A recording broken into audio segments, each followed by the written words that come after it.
Hello there students, कैसे हैं आप सब लोग। मैं मोइन पठान एक बार फिर से आप सब लोगों के सामने। और आज अपन करने वाले हैं बहुत बहुत बहुत इंपॉर्टेंट क्या हमारे इंटरनेशनल ऑर्गेनाइजेशंस का पार्ट 3। ठीक है, पार्ट 1 हम लोगों ने कर लिया, 3-4 ऑर्गेनाइजेशन वहां पर पढ़ के आ चुके थे। पार्ट 2 में हम लोगों ने 3 ऑर्गेनाइजेशन और करे।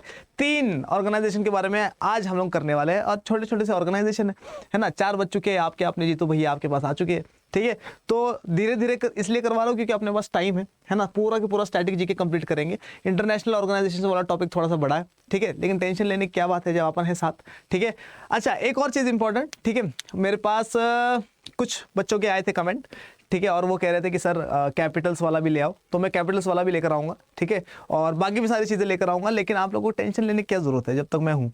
ठीक है, सारा के सारा स्टैटिक जीके जितना भी होगा सारा के सारा करने की कोशिश करेंगे अपन।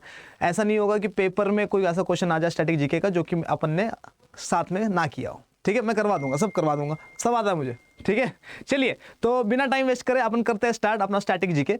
और CUET 2023 अपना लक्ष्य है, आपको पता ही है, और पोस्टमार्टम करते हैं फिर आज से दोबारा। ठीक है, और इम्पोर्टेंट इंटरनेशनल ऑर्गेनाइजेशंस का पार्ट 3 है ये। आशा करता हूँ कि अच्छा हाँ, होली भी तो आ रही है ना, तो आप सबको होली की बहुत बहुत बहुत बहुत शुभकामनाएं। ठीक है, रंग लगाइए, है ना, एकदम काले हो जाइए रंग लगा लगा के। ठीक है, पेंट लगाइए, ठीक है, और वो क्या कहते हैं ऑयल पेंट वगैरह, एशियन पेंट्स वगैरह लगा देना। ठीक है, इतना गंदा कर देना अपने दोस्तों को, शक्ल पहचाने, उसके घर वाले ना पहचान पाए उसको, है ना। घर वाले दरवाज़ा खोले तो दिखे अरे कौन आ गया। ठीक है, जो तो ठीक है, आगे बढ़ते हैं और देखते हैं कि अपने पास क्या है। तो अरे स्वागत तो किया नहीं आपका, है ना, तो मैं आप सबका स्वागत करता हूँ CUET अड्डा 24/7 पर, जो कि आप लोगों के लिए लेकर आता है बहुत सारी न्यूज़, बहुत सारे करंट अफेयर्स, बहुत सारा जीके, बहुत सारे एजुकेशनल रिलेटेड वीडियोस, बहुत सारे नोटिफिकेशंस, बहुत सारे अपडेटेड वीडियोस, और आपकी हेल्प करता है आपके CUET एग्ज़ाम को क्लियर करने में। और इसके साथ साथ स्टैटिक जीके तो वैसे सारे एग्जाम्स के लिए, और आपकी हेल्प करता है आपकी मनचाही यूनिवर्सिटी में आपको बिठाने के लिए। ठीक है, चलिए तो करते हैं स्टार्ट एक बार फिर से। NDA अड्डा, सॉरी कौन सा अड्डा है ये, CUET अड्डा 24/7 पर आपका स्वागत है। और ये हेल्पलाइन नंबर पे कर लेना भैया कॉल, जिसको CUET से रिलेटेड कोई भी प्रॉब्लम होगी, है ना, स्क्रीनशॉट वगैरह ले लो इसका और यहाँ पे कॉल कर लेना, तो आप लोगों को पता चल जाएगी सारी की सारी चीज़ें। ठीक है, देखते हैं हमारे पास क्या है आज। सबसे पहला ऑर्गेनाइजेशन, तो सबसे पहला ऑर्गेनाइजेशन जिसके बारे में आज हम लोग बात करने वाले हैं वो है G20। G8 किया था हम लोगों ने, G7 किया था हम लोगों ने। अब देखते हैं कि ये G20 किस बीमारी का नाम है ना। G7 में क्या था, G7 में डेवलप्ड कंट्रीज जो थी उन लोगों ने ग्रुप बना लिया था। फिर G8 जो था, रशिया जब इसमें इंक्लूड हो गया था तो ये G8 बन गया था। लेकिन रशिया ने क्या करा था, रशिया ने अटैक कर दिया था यूक्रेन पे, यूक्रेन का क्रीमिया वाला हिस्सा छीन लिया था, तो ये लोग नाराज हो गए थे G7 वाले।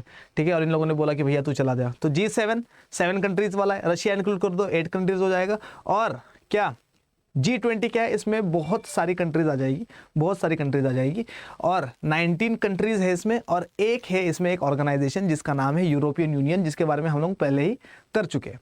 ठीक है, तो G20 के बारे में हम लोग करने वाले हैं आज। तो G20 में कौन सी कंट्रीज है देख लो यहाँ पर, है ना। तो G20 में हमारे पास क्या, हमारे पास है Argentina, United kingdom, Brazil, Canada, USA, Italy, south Africa, Indonesia, Germany, France, Japan, Mexico, Saudi Arabia, European union, है ना। कितनी कंट्रीज है इसमें यूरोपियन यूनियन में कितनी कंट्रीज है ये आप लोग बताएंगे मुझे कमेंट सेक्शन में। ठीक है, इंडिया है ना, तो इस बार G20 की सबमिट इंडिया में ही हो रही है। ठीक है, तो इंडिया भी इसका मेंबर है। China, Russia, Australia, south Korea और टर्की। तो ये पूरा के पूरा है अपने पास क्या, G20 का फॉर्मेट। ठीक है, और G20 जो है इस बार इंडिया में हो रही है, और इसकी थीम भी आप लोगों को पता है ना, 1 अर्थ 1 फ्यूचर, और क्या था, 1 अर्थ 1 फैमिली 1 फ्यूचर, है ना। चलिए तो G20 के बारे में देखते हैं क्या क्या इन्फॉर्मेशन है। छोटे छोटे से टॉपिक्स है, फटाफट कर लेते हैं, फिर आगे बढ़ेंगे। और the G20 is an international forum which includes 19 of the world's largest economies and the European Union. ठीक है, तो ये क्या बोल रहा है, 19 of the world's largest economies है। 19 of the world's largest economies मतलब दुनिया की जो 19 टॉप इकोनॉमीज है उन सब लोगों ने मिलकर एक ग्रुप बनाया है। और 19 तो कौन है G20 में, G20 में 19 तो है कंट्रीज, 19 तो है कंट्रीज, और एक है एक ऑर्गेनाइजेशन जिसका नाम है यूरोपियन यूनियन। और यूरोपियन यूनियन में कितनी कंट्रीज है अभी मैं आपको बताने वाला था, लेकिन आप लोगों ने बताना है मुझे कि कितनी कंट्रीज है। ठीक है, कमेंट सेक्शन में। तो G20 is an international forum which includes 19 of the world's largest economies and the European Union. It was established in 1999। तो कब एस्टेब्लिश किया गया था इसको? तो इसको एस्टेब्लिश करा गया था 1999 में, 1999 में। ठीक है, ये इंपॉर्टेंट है। आगे क्या बोल रहा है देखो इसके बारे में। It works for international cooperation on the most important aspects of the international economic and financial agenda. अब देखो, ये ना भी पढ़ो ना तो भी समझ में आ जाना चाहिए कि भाई ये इकोनॉमी के बारे में बात कर रहा है। क्यों? क्योंकि G20 ग्रुप बनाया किसने? दुनिया की टॉप 19 इकोनॉमीज ने।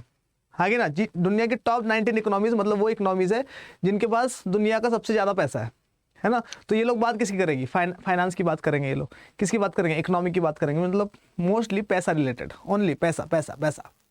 आगे ना, तो यही बोल रहा है, it works for international cooperation on the most important aspects of the international economic and financial agenda. तो इनका एजेंडा ही क्या है? पैसा इनका एजेंडा है, और इसी वजह से ये लोग इस पे ही बात करेंगे। समझ में आ रहा नहीं यार? तो G20 के बारे में कुछ नहीं है। 1999 में क्या हुआ था? एस्टेब्लिश हुआ था। ठीक है, G20 में कौन कौन आता है? 19 कंट्रीज आती है, एक यूरोपियन यूनियन आता है, यूरोपियन यूनियन में बहुत सारी कंट्रीज आती है। तो टोटल इसमें कितनी कंट्रीज होगी वो भी बताना मुझे। ठीक है, फिर क्या बोल रहा है? 1999 में एस्टेब्लिश हुआ था, और इनका मेन काम क्या है? बस खत्म। इससे ज़्यादा क्या पूछेगा इसमें? ठीक है, इससे ज़्यादा ये पूछेगा कि G20 की समिट कहाँ पर होने वाली है, G20 की प्रेसिडेंटशिप किसके पास है। तो हमें पता ही है, इंडिया के पास है, इंडिया में ही हो रही है, रोज़ पढ़ रहे करंट अफेयर्स में। आगे ना, G20 बड़े आगे। और हम लोगों ने एक करंट अफेयर करा था U20 के बारे में। किया था क्या? अर्बन 20 के बारे में। तो अर्बन 20 के लिए कौन सा सिटी सिलेक्ट हुआ है? मैंने खुद कराया आप लोगों को, आंसर दीजिए कमेंट सेक्शन में। चलिए आगे देखते हैं हमारे पास क्या है नेक्स्ट। G20 आई होप समझ में आ गया होगा आप लोगों को। नेक्स्ट है हमारे पास यूरोपियन यूनियन। अरे यूरोपियन यूनियन करवाया नहीं था कि मैंने तुम लोगों को? नहीं करवाया था? ठीक है, चलो करवा देते हैं यूरोपियन यूनियन। ठीक है, तो यूरोपियन यूनियन के बारे में समझो, कुछ नहीं है ना। यूरोप ने पूरा के पूरे ने मिलकर बना दिया है यूरोपियन यूनियन। और यूरोपियन यूनियन जो है इसमें है टोटल 27 कंट्रीज। कितने कंट्रीज है? 27 कंट्रीज है। ठीक है, और ये 27 के 27 कंट्रीज सारे के सारे यूरोप की ही है। और इन सब लोगों ने मिलकर बनाया क्या? European Union. और यूरोपियन यूनियन का एक ही फ्लैग है क्या, जिसमें 12 स्टार्स बने हुए हैं गोल्ड कलर का। देखो इसमें बना हुआ था ना, देखो जरा है क्या इसमें, ये रहा। ठीक है, तो ये 12 स्टार्स है। 12 गोल्डन स्टार्स को बहुत ज़्यादा लकी मानते हैं लोग। ठीक है, इस वजह से 12 गोल्डन स्टार्स है इसमें यूरोपियन यूनियन, और ये इनका झंडा है। ठीक है, और पूरे के पूरे यूरोप का एक ही झंडा है। और इन लोगों का एजेंडा है कि भाई हम लोग एक ही बनकर क्या करें? पूरी की पूरी दुनिया से डील करें। इकोनॉमिक डील हो गई, पॉलिटिकल डील हो गई, सोशल डील हो गई, है ना, किसी भी चीज़ के ऊपर। ठीक है, हमारे फॉरेन पॉलिसी भी सेम होनी चाहिए, हमारे कंट्रीज़ में आने जाने का वीज़ा नहीं लगना चाहिए। ठीक है, प्लस क्या इनका यह है कि सबकी करेंसी भी सेम हो। कितनी क्या करेंसी हो? सबकी करेंसी हो यूरो। ठीक है, तो यूरोपियन यूनियन बनाया गया था। और यूरोपियन यूनियन बनाया गया था कब? 1993 में बनाया गया था। और 1993 में क्यों बनाया गया था इसको? 1993 में इसलिए बनाया गया था क्योंकि जब वो टूट गया था ना USSR, उसके बाद बनाया ये। USSR क्या है? यूनियन सोवियत सोशलिस्ट रिपब्लिक, है ना, जो बाद में टूट जाएगा 15 कंट्रीज में, और रशिया उसका सक्सेसर बनेगा। ठीक है, तो ये क्या बोला? European Union it was established इन 1993। तो यूरोपियन यूनियन को 1993 में एस्टेब्लिश किया गया था। 27 countries are part of it. तो इसके कितने कंट्रीज पार्ट है? 27 कंट्रीज है जो इसके पार्ट है। It plays an important role in diplomacy, promotion of human rights, trade, development and humanitarian aid and working with multilateral organisations. तो ये बोल रहा है ये 27 के 27 कंट्रीज हर चीज के ऊपर क्या करते हैं? कोऑपरेट करने की बात करते हैं। किस किस चीज में? तो ये बोल रहा है कि ये लोग कोऑपरेट करेंगे ह्यूमन राइट्स में, है ना। ह्यूमन राइट्स को क्या करते हैं? प्रमोट करते हैं। ट्रेड एंड डेवलपमेंट की बात करते हैं। किसकी बात करते हैं? ट्रेड एंड डेवलपमेंट की। इसके साथ साथ ह्यूमैनिटेरियन एड, है ना, इंसानियत के नाते काम करने की बात करते हैं ये लोग। ठीक है, और क्या? और वर्किंग विद मल्टीलैटरल ऑर्गेनाइजेशंस, और बाकी सारे के सारे जितने भी बड़े बड़े ऑर्गेनाइजेशंस हैं जिनके बारे में हम लोग पढ़ रहे हैं, उन सब के साथ भी ये लोग क्या करेंगे? ये काम करेंगे। आई क्या बोल रहा है? ऑन 31 जनवरी 2020, ये इंपॉर्टेंट है भाई, ये पेपर में आता है। ठीक है, ये क्वेश्चन आता है पेपर में कि कितनी कंट्रीज है यूरोपियन यूनियन में? तो 27 कंट्रीज है। इसमें से इन सबका क्या है कि सबका क्या होना चाहिए? यूरो सबकी करेंसी होनी है। ये भी इनका एक मेन पॉइंट है। लेकिन इसका यूरो करेंसी जो है 27 में से सिर्फ 19 कंट्रीज ने, सिर्फ और सिर्फ 19 कंट्रीज ने क्या करा है? सिर्फ और सिर्फ 19 कंट्रीज ने यूरो को लागू किया है, बाकी कंट्रीज ने यूरो को लागू नहीं किया अभी तक। और यूरो जो है वो डॉलर से ज़्यादा क्या है? डॉलर से भी ज़्यादा खतरनाक है, मतलब डॉलर से ज़्यादा प्राइस है उसका। समझ में आ रहा है नहीं यार? जैसे मान लो कि $1 अगर 80 रुपये का है, तो 1 यूरो कम से कम भी 100 रुपये का होगा, है ना, 90 रुपये का, 100 रुपये का, ऐसा कुछ है, ठीक है। तो ये चीज़, अच्छा, तो 19 कंट्रीज ने यूरो क्या कर लिया है, एक्सेप्ट कर लिया है, और यूरो चलता है 19 कंट्रीज में, बाकी कंट्रीज में नहीं चलता है, लेकिन बाकी कंट्रीज को भी कहा जा रहा है कि तुम लोग भी करो, तुम लोग भी करो, ठीक है। फिर क्या, ये इंपॉर्टेंट न्यूज़ है क्या, 31 जनवरी 2020 की बात है, 31 जनवरी 2020 में यूके क्या है, इंग्लैंड, ठीक है। तो इंग्लैंड ने क्या करा, इंग्लैंड ने यूरोपियन यूनियन को छोड़ दिया, यूरोपियन यूनियन को लेफ्ट कर दिया इसने, ठीक है। लेफ्ट करने की बहुत सारी वजह थी, है ना। एक तो ये नहीं चाहता था कि क्या हो, हमारी यूके की, मतलब यूके को लगता था कि ये अपनी फॉरेन पॉलिसी वगैरह वगैरह हर चीज़ में यूरोपियन यूनियन जो है टांग अड़ा रहा है, जबकि यूके खुद यूरोपियन यूनियन का क्या है, फाउंडिंग मेंबर है। तो इसने छोड़ दिया, और ये पहली कंट्री है जिसने यूरोपियन यूनियन को छोड़ दिया, ये भी याद रखना, ठीक है। और दूसरी इंपॉर्टेंट चीज़ क्या है, दूसरी इंपॉर्टेंट चीज़ ये है कि यूरोपियन यूनियन जो है ये 27 कंट्रीज का ग्रुप है, हम लोगों ने देख लिया। यूके ने इसको छोड़ दिया, मतलब इंग्लैंड ने इसको छोड़ दिया, और इंग्लैंड ने जो इसको छोड़ दिया ना, उसको बोला जाता है ब्रेक्जिट। क्या बोला जाता है, ब्रेक्जिट, BREXIT, ब्रेक्जिट। और ब्रेक्जिट का मतलब क्या होता है, ब्रिटेन का एग्जिट, है ना, ब्रिटेन का एग्जिट मतलब ब्रेक्जिट। तो क्वेश्चन आ सकता है पेपर में कि ब्रेक्जिट क्या है, तो ब्रिटेन ने जो यूरोपियन यूनियन को छोड़ दिया था तो उसको कहते हैं ब्रेक्जिट। देखो क्या बोल रहा है, on 31 January 2020 United Kingdom left the European Union. United Kingdom ने क्या करा, यूरोपियन यूनियन को छोड़ दिया।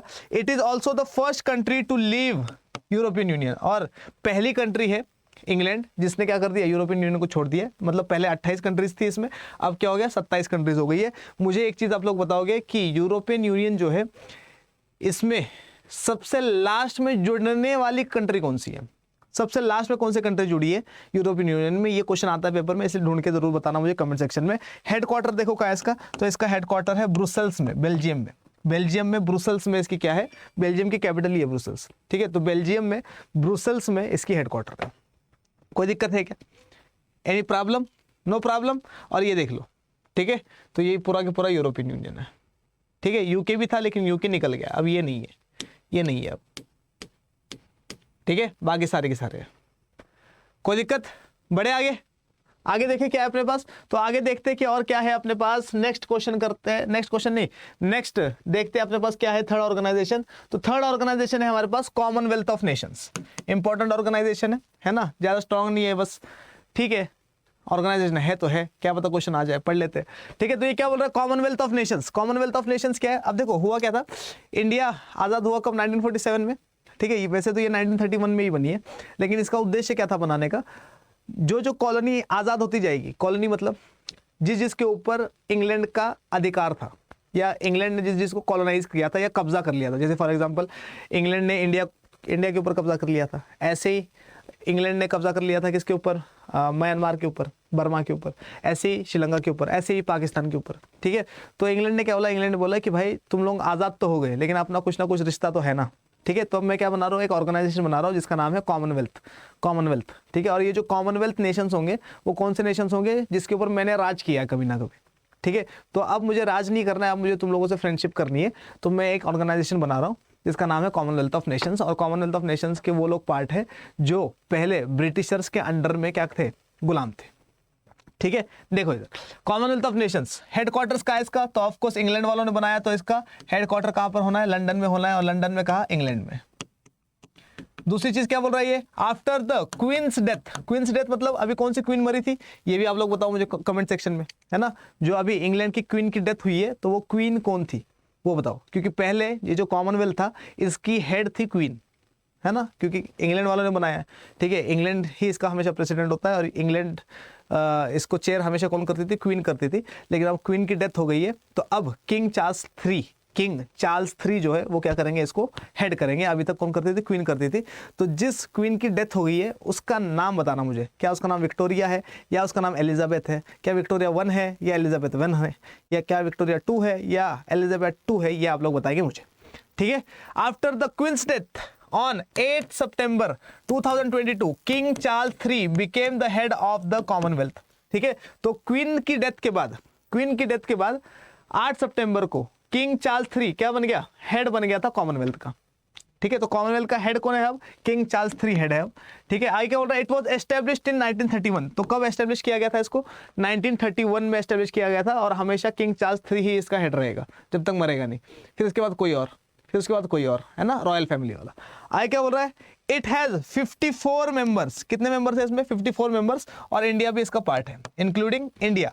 All were the former territories of British India, और ये सारे के सारे फॉर्मर टेरिटरीज थे किसके? ब्रिटिश इंडिया के। तो ये सारे के सारे ब्रिटिश इंडिया के टेरिटरीज थे, पहले ब्रिटिशर्स ने इनके ऊपर कब्जा किया था, फिर ये सारे के सारे फ्री हो गए, फिर ब्रिटिश ने कहा हाथ मिलाते एक ऑर्गेनाइजेशन बना लेते, तो इन लोगों ने बना दी, हम लोगों ने हाथ मिला लिया, ये वाला, ठीक है। रोल क्या है? Role to improve the wellbeing of all Commonwealth citizens and to advance their share interest globally, ठीक है। तो इसका रोल क्या है? ये कह रहा है कि जिसके ऊपर हम लोगों ने कब्जा किया था पहले, ठीक है, उन सब की कंडीशंस को इंप्रूव करना है, उनके वेलबींग के लिए काम करना है, and to advance their share interest globally, और उनको जो जो चीज़ चाहिए, ठीक है, जिस जिस चीज़ में उनका इंटरेस्ट है, तो ग्लोबली उस मुद्दे को उठाना है, ठीक है, और उनके लिए बात करनी है, यही इसका उद्देश्य है, यही था कॉमनवेल्थ ऑफ नेशंस, ठीक है। The British Commonwealth of Nations या कॉमनवेल्थ ऑफ नेशंस एक ही बात है, ठीक है। ये इसका साइन है कॉमनवेल्थ का, C, ठीक है, और बीच में ग्लोब बना हुआ है, और ये इंग्लैंड का फ्लैग है, ठीक है। और कौन सी कंट्रीज है इसमें? ये सारी कंट्रीज है। दिख रहा है क्या? कोई दिक्कत है क्या? अरे बोलो भैया, ठीक है। तो आई गेस कुछ बचा नहीं है हमारे पास, ठीक है। तो अपना हो गया ओवर, ठीक है। आई होप कि आज वाला सेशन आपको बहुत बहुत बहुत बहुत बहुत पसंद आया होगा।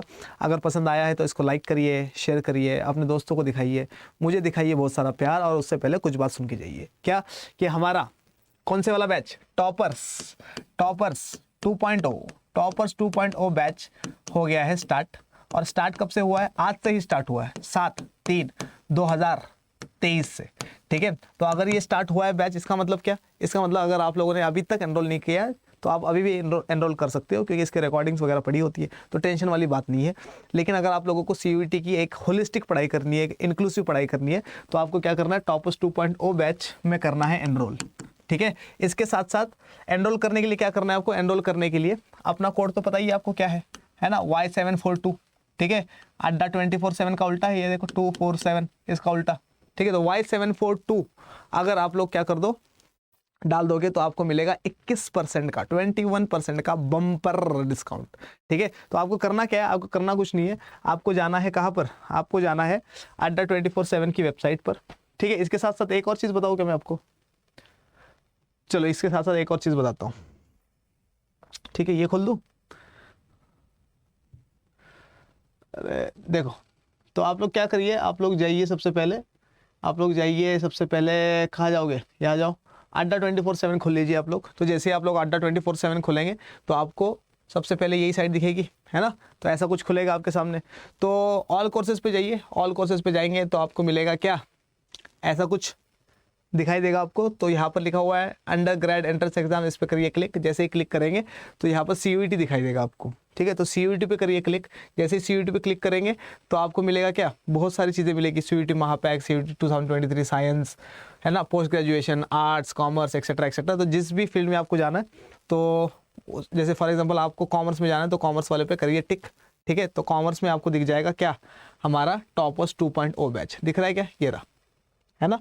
तो टॉपर्स 2.0 बैच जो है, एक ये वाला बैच भी है अपने पास, एक ये वाला बैच भी है, ठीक है। इसमें आपको देख लेना खोल के, आपको सारी की सारी इन्फॉर्मेशन मिल जाएगी। जैसे फॉर एग्जांपल आपको ये खोलना है तो इसमें सारी की सारी इन्फॉर्मेशन मिलेगी। देखो क्या है, CUET कॉमर्स स्पेशल 2023 2.0 बैच, ठीक है। इसको देख लेना, सारे के सारे टीचर्स के बारे में इन्फॉर्मेशन मिल जाएगी आपको, ठीक है, ठीक है। ऐसे अमन सर पढ़ा रहे हैं, ठीक है। और कौन पढ़ा रहा है? देखो शशांक सिंह राजपूत नीचे है, ये कौन है? पूजा मैम है, ठीक है। तो ये सारे के सारे आपको पढ़ाएंगे, और यहाँ पर आपकी पेमेंट वगैरह आएगी तो 2999 रुपीज़, 3000 के आसपास की कॉस्ट है इसकी। लेकिन आप लोग अगर इस पर लगा देंगे कोड, ठीक है, तो 2 कोड दिखा रहा है ये हमारे, होली 15 और होली 18 वाला कोड दिखा रहा है, ठीक है।